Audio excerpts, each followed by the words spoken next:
Hello guys and welcome back. My name is Serge and in today's video we're talking about Mazda RX-8 spark plugs, leading and trailing spark plugs. Well, we're not just talking about them, we will install them, and I want to make sure that before you're done with this video you will actually know how to replace your own spark plugs, and hopefully you know the difference or at least a little bit more information when it comes to Mazda RX-8.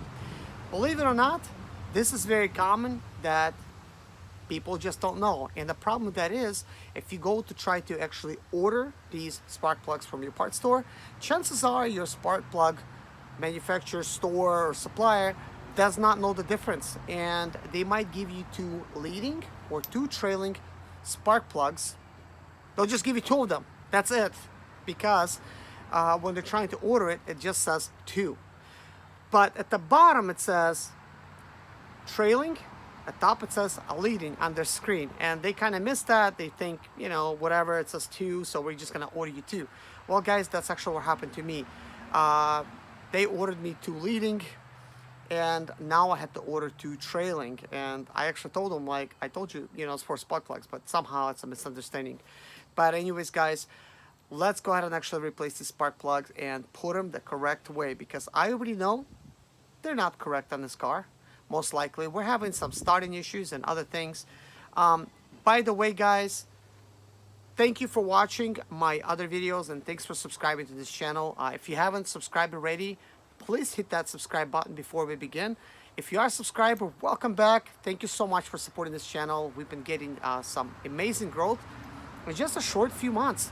But anyways guys, in the last video I showed you guys how to replace your ignition coils, how to replace your airbox, install it the proper way, and how to solve your problem when it comes to your power steering situation where your steering wheel is really hard to turn and you got the steering light icon on your dash. But in this video we're gonna go ahead and actually replace the spark plugs, and after this video I'm going to show you how to replace your crankshaft position sensor for another video. But anyways guys, let's begin.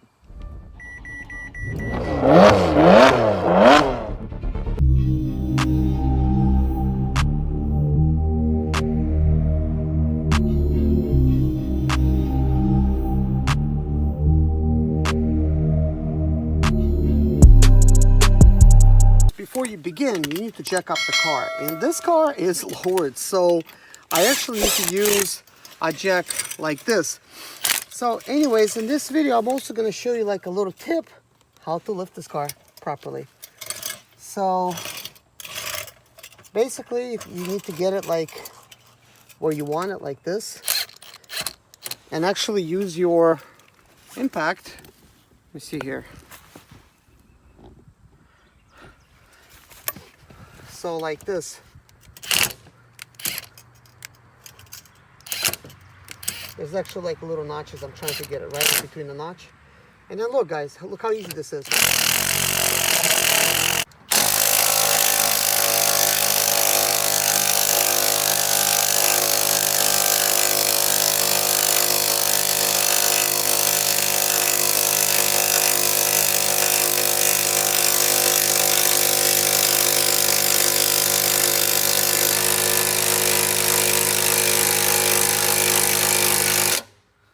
Of course, you don't want your vehicle to fall, so you need to lift it up appropriately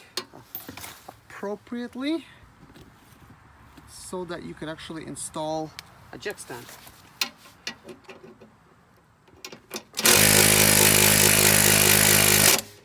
So that's enough right there. Let's see.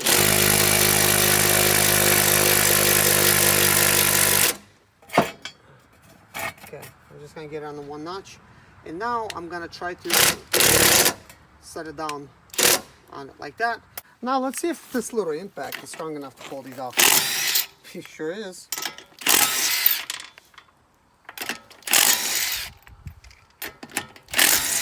By the way guys, when installing these, I don't recommend using an impact to install your lug nuts for safety. Because what happens is, this is aluminum rims, and sometimes they don't, you know, it looks like you got it tight, but it's not. You just have to tighten it up some more.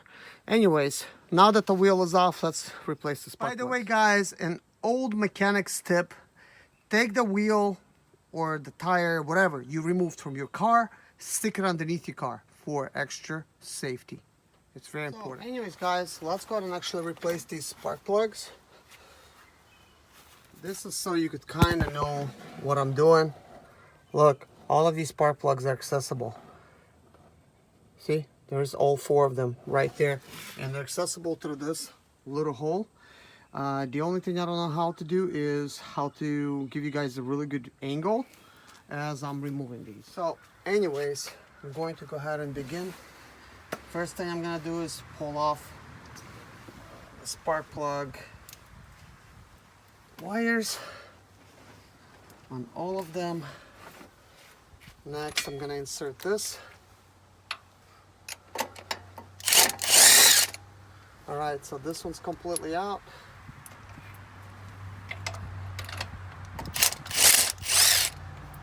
And what I'm gonna do is I'm gonna actually put them each cylinder where I put them out, so we could find out if they were installed incorrectly.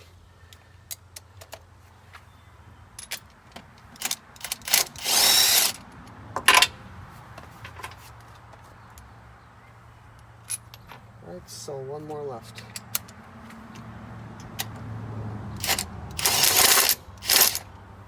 Okay, they're all removed. All right, guys, so here's what we're dealing with. So let's see. This is a leading. That's a leading.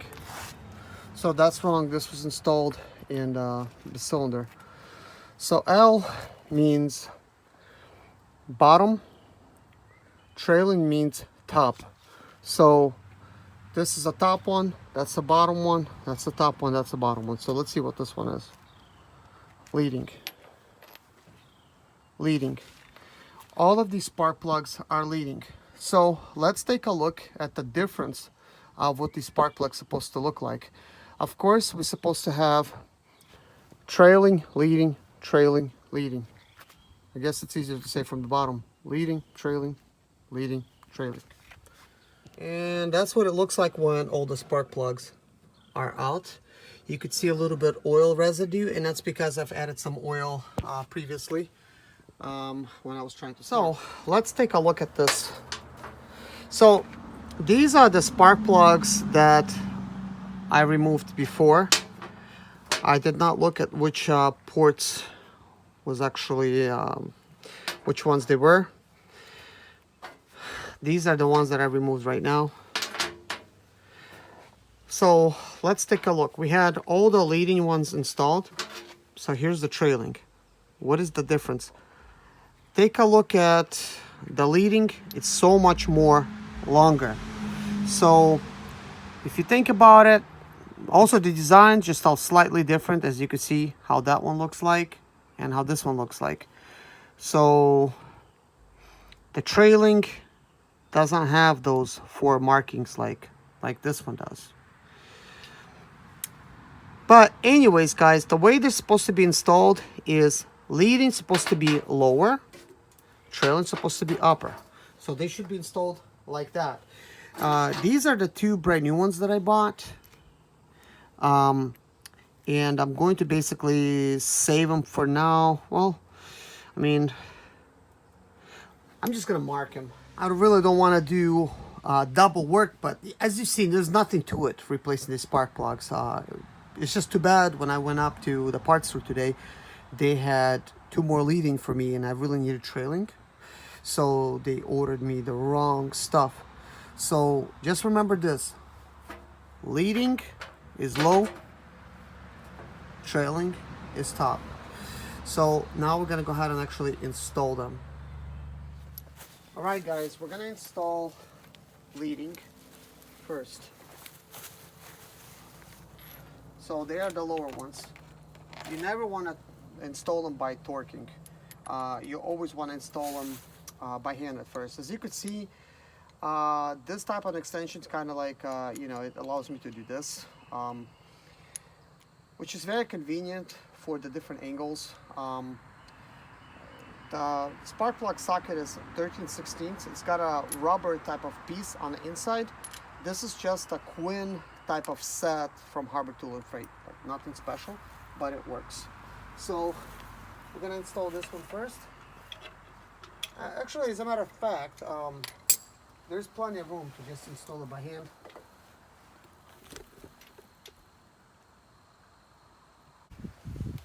It's quite a bit of a stretch, if you ask me. But that one's in. Now we're gonna install this one.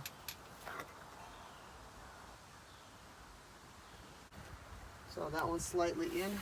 Now we gotta do the trailing. So I know I'm being repetitive, but very important that the trailing go on top. And that's actually what I'm gonna do.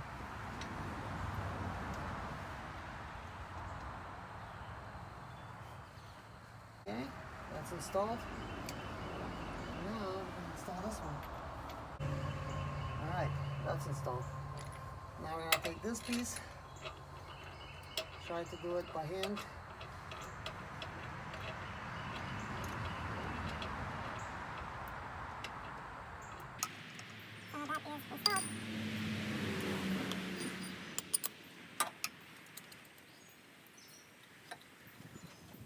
Gotta take your time with the installation. You can't really rush this because you really don't want to break anything. And you definitely don't want to mess up the threads.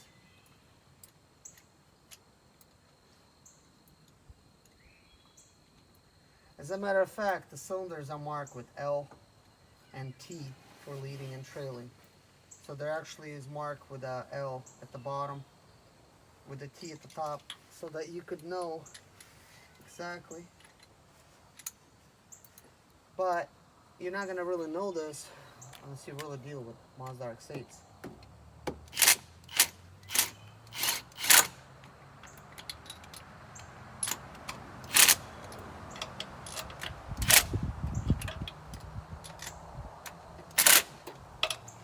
All right, so that is good.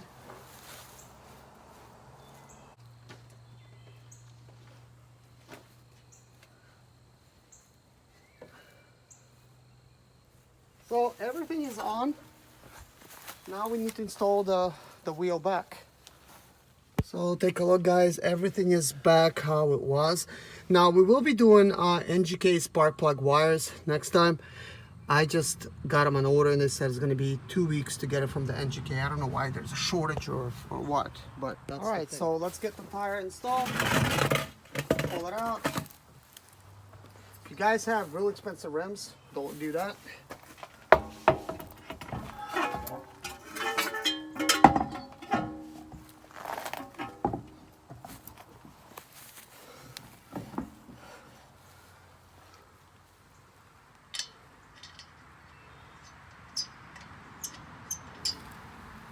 You want to install the bottom one first.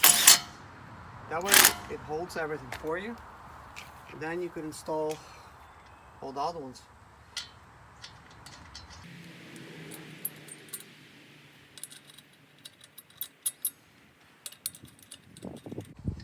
Obviously you want to install them with star pattern.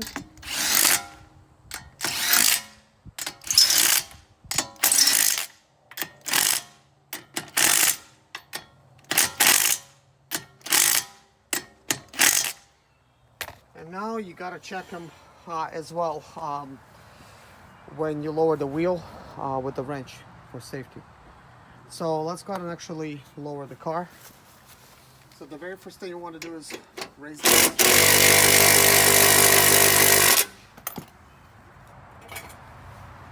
Well, I actually still gotta install the crankshaft position sensor. So I'm actually going to raise this wheel.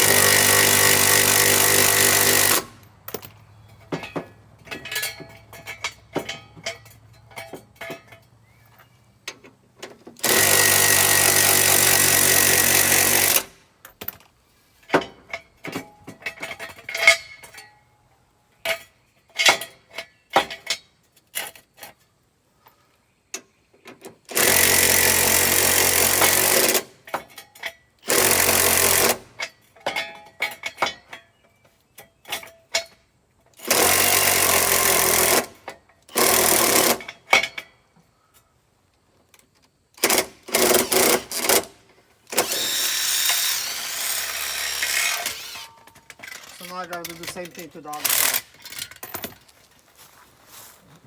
So anyways guys, to replace the crankshaft position sensor, you need to go underneath your car, you need to raise it up really good, and you need to find the sensor. As you can see, my new sensor is installed. Now it's a matter of plugging it in. There you have it guys, the sensor has been installed. Hey guys, to be honest, I'm kind of scared. I know what you might be thinking, what's the big deal, but I just went through such an ordeal where it was a little bit frustrating that my car wasn't starting, and I was dealing with so many different issues that I inherited when buying this car. So without no further ado, pause the video and write in the comments below, what do you think? Is it gonna start or not? I haven't tried it yet guys. All right, you ready? Okay, let's do it. Okay. Whew.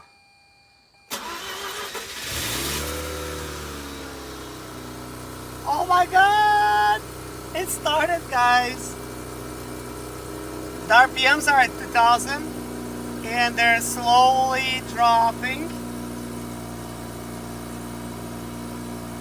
I don't know if this is too soon to say, but this sounds smooth. Like this sounds like very smooth idle.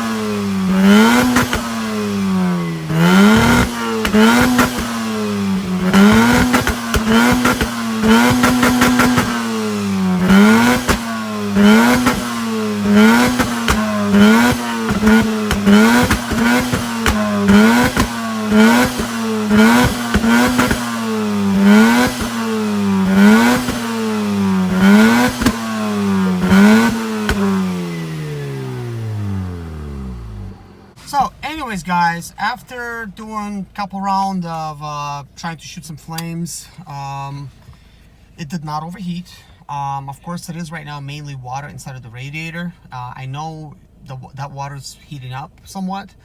I did check the coils. I tried to plug them in further. There's really no room to plug them in further. I could probably use some electric contact grease on them to see if that helps. But no check engine light has came back, as you could see, but I'm gonna quickly run codes and see if any of them came back. I really hope that the problem is resolved, because guys, I thought this engine was a goner. I already started considering how I'm gonna rebuild it. I had comments in the comment section, anything from LS swap it to K swap it. I looked into both of those swaps. They both look interesting. None of them are cheap. So I really hope I don't have to do this swap, okay? I'm really hoping that I'll get my Mazda RX-8 working properly as it should. Now, I do need to replace radiator fluid and oil change, which obviously you want to do that after you know there's nothing wrong with an engine. So first I need to drive it and see where we at. I know it's probably too soon, but I'm gonna go ahead and actually take it out for a spin. Hey guys, I have taken it on a test drive and so far so good. The car is behaving like very nicely. It's very lively. It actually accelerates, I believe, faster than it was before. Currently I'm installing a tune on it with new spark plugs and just a downpipe, not a full exhaust system. And we will see what it does 0 to 60 or even, you know, quarter mile and stuff like that. So I'm very curious. So guys, as I was getting before 10.6 0 to 60, nothing has changed. This is the performance that I'm getting. So guys, we are back. The check engine light has not came on. The car performed flawlessly the entire time. I cannot really ask for more. The performance is what it was before. I mean, what can you expect? It is an automatic with 129,000 miles. Most everybody, they don't check, you know, the 0 to 60, and probably, who knows, it might not even be correct. But that being said, it does perform like actually like really good. So if I didn't know any better, I would think it had all of its performance. Like it literally puts you back in the seat. It accelerates somewhat fast. I mean, as fast as I think you could expect from a Mazda RX-8. There definitely some excitement to drive it. But one thing for sure, guys, I'm really happy just to get this car back and running again. Like, performance aside, I mean, it is running. So I guess what's next for it? So next, install 2 more new spark plugs. Install spark plug wires when they come in. Install a Canon air intake. We do still need to fix the steering wheel angle type of issue, whatever that is. And I do need to replace radiator fluid. And did I say oil change? I know I keep saying all these things, but that's what's next. But anyways, guys, thank you so much for watching. Take care of yourself, guys, and see you in the next video. Bye-bye.